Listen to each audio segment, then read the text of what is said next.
8 अगस्त 2026 आज की वाणी का संपूर्ण मंथन। ओम नमः शिवाय।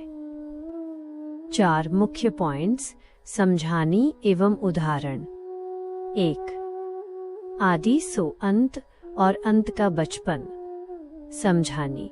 जैसे लौकिक दुनिया में मनुष्य जब बूढ़ा होता है तो उसके संस्कार पुनः बच्चे समान मासूम प्यारे निरहंकारी हो जाते हैं, ठीक वैसे ही संगम युग के अंत में आत्मा को पुनः आदि काल की तरह अति मीठा निष्पाप और बाप समान भोला भाला बनना है। अब घर जाने का बचपन आ गया है, जहाँ ज्ञान का कोई अहंकार या विस्तार नहीं, केवल मासूमियत और निश्चलता है।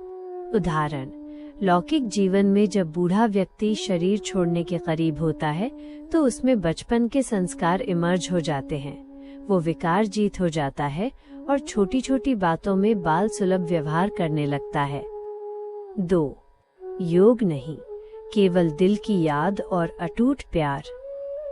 समझानी। योग शब्द को कठिन साधना बनाने के बजाय इसे दिल का प्यार और सहज याद बना दो। जब हम बाप को अपना सच्चा पार्टनर बना लेते हैं तो याद स्वतः आती है। दिल में अगर दूसरों की फोटो छिपी होगी तो बाबा पीछे छिप जाता है। बाप को बड़ा दिल चाहिए जिसमें केवल एक बाबा की ही सूरत हो। उदाहरण, व्यापार में बिजनेस पार्टनर हो या गृहस्थ में जीवन साथी, उन्हें याद करने के लिए कोई विशेष योग नहीं लगाना पड़ता। वे हर कर्म करते हुए स्वतः याद रहते हैं। 3. स्वयंभू बाप द्वारा ही प्रत्यक्षता, हीरे और घास फूस का राज। समझानी।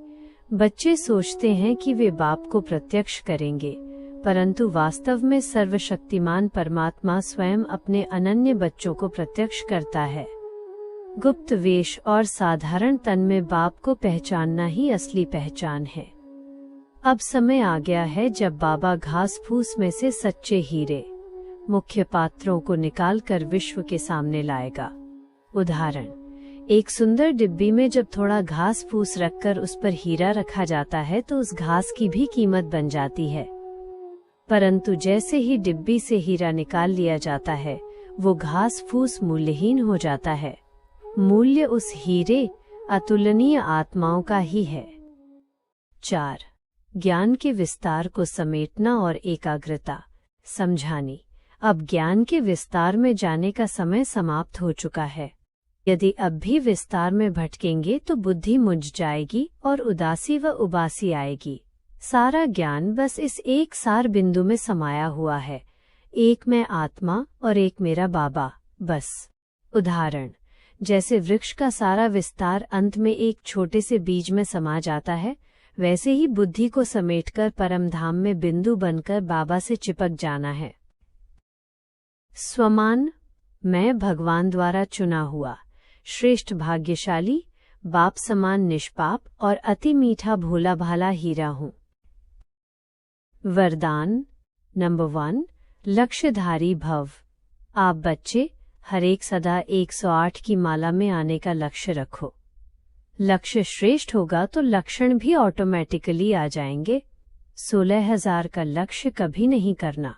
सदा नंबर 1 आने का पुरुषार्थ और लक्ष्य रखो। कमेंट्री। मैं आत्मा अपनी भ्रिकुटी के मध्य में एक चमकता हुआ दिव्य सितारा हूँ। देह और देह के सर्व संबंधों से परे, एकदम हल्की, शांत और निरहंकारी। मैं अपने परमपिता शिव बाबा के सामने बैठी हूँ। मेरे बाबा, मेरे मीठे बाबा, आप ही मेरे जीवन के एकमात्र साथी और पार्टनर हैं। मेरे दिल के सिंहासन पर केवल आपकी ही सूरत बसी है। बाबा के प्यार और शक्ति का फव्वारा मुझ पर निरंतर बरस रहा है। मेरे ऊपर चढ़ी जन्म जन्मांतर की विकारों की धूल धुलती जा रही है। मैं परमधाम की शांत दुनिया में बिंदु रूप में बाबा के संग समाई हुई हूँ। मैं पूरी तरह से पवित्र, शीतल और आनंदित हूँ। एक मैं आत्मा और एक मेरा बाबा।